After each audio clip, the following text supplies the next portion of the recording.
Hi, I'm Tim. Welcome to Watchbox, and thanks for logging on. If you love this watch, email me, tmosso@thewatchbox.com. It's in the description below. It is your purchase and pricing email question line for buying this or any watch you see on any Watchbox platform. Please reach out to me directly. Email tmosso@thewatchbox.com for pricing.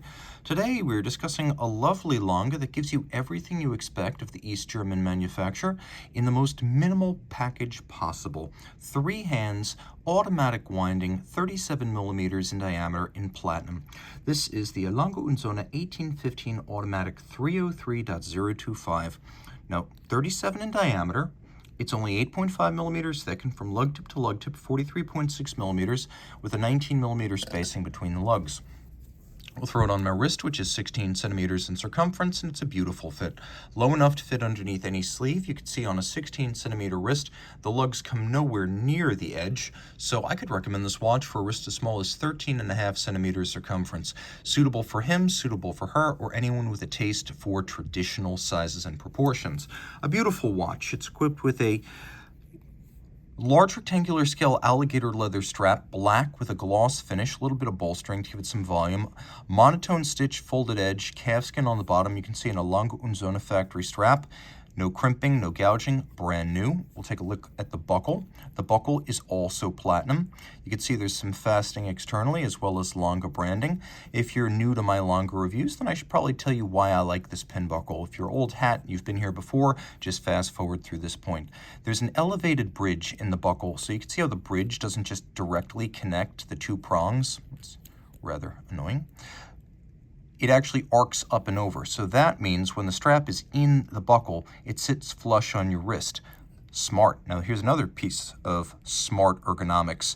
There's a little retaining bar. So if you're like me and you need to use the smallest hole on the strap, you have a tiny wrist, or even punch a smaller hole still, sometimes the strap can be on so tight that it gets pinned on the pin, so to speak. So that little retaining bar prevents the strap from sliding all the way to the root of the pin, making it easier to extricate from the wrist.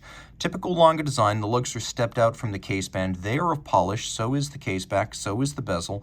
The mid case is satinated. You can see we have a Lange branded crown.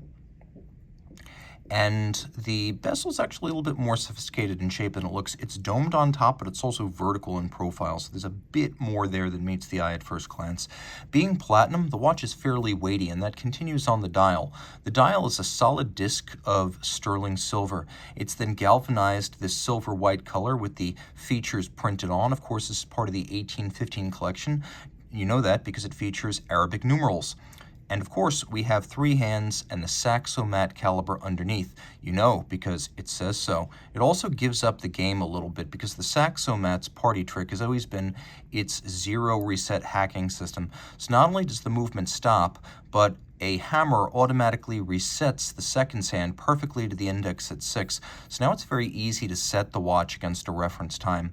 There are sunken planes for the center dial and then the subseconds. And you can see that all of the hands are fired blue steel with polished center and polished cannon pinion bearing the minute hand. Turn it all over. We have the Saxo mat caliber 9212, Lange movement parlance. L is for Lange. 92 means 1992 is the year they started work. 1 means it was the first movement they started this year, and the 2 at the end means it is the second revision of that movement. Automatic winding via 3/4 rotor, 46-hour power reserve, 3 Hz beat rate, adjusted in a chronometer style 5 positions. It pivots on 36 jewels. In this case is water resistant down to 30 meters. Now, a couple of things stand out. First, the use of black polish. You'll find it on the case clamp screws, but also the swan's neck fine adjustment regulator, the cap of the escape wheel cock, the cover of the barrel, that's the ratchet wheel, black polished. You can see the case clamp screws are also polished, and then the center of the rotor has been black polished. So all of that finished with diamond paste. We also have fire blued screws. You can see those across the movement. The rotor itself is actually made of solid gold, you know, because it says 21 karat, but the mass is platinum, and they're joined together using blued screws. The level of art and artistry on this compound component is breathtaking, with satination, beveling, media blasting, and chiseling. That's before you even get to the blued screws. Also, they used a 3/4 system, so it's a lot like a micro rotor in that the rotor and its winding bridge all in the same plane as the other bridges, so it doesn't add to the thickness. It gives you the convenience of an automatic, but it also gives you the case-back vista to enjoy, as well as the thin profile of a manual wind. And then, of course, we have German silver bridges and plates. This is an older example, and you can start to see that this is a dramatically darker German silver than you'll find on a newly manufactured Lange.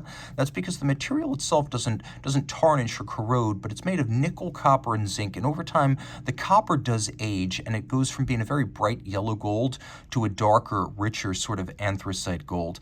We have stripes across the bridges laid down by a abrasive wheel, a fantastic snailing on the automatic bridge below the rotor. You can see a golden chaton cup holding a jewel, a nod to the way pocket watches used to be made in Eastern Germany.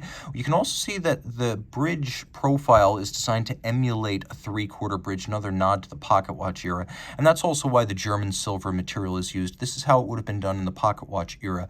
The original Lange Söhne grew out of a company founded by F.A. Lange back in 1845. And of course, after World War II, the communists collectivized horology in Eastern Germany, and the old name died. It was resurrected in the wristwatch era in 1990 by Gunter Blumlein and Walter Lange, and so that's why a lot of the design elements hark back to the pocket watch golden age before World War II.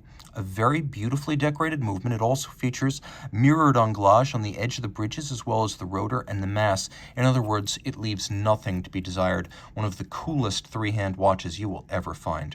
Reach out to Team Mosso at thewatchbox.com for purchase and pricing details.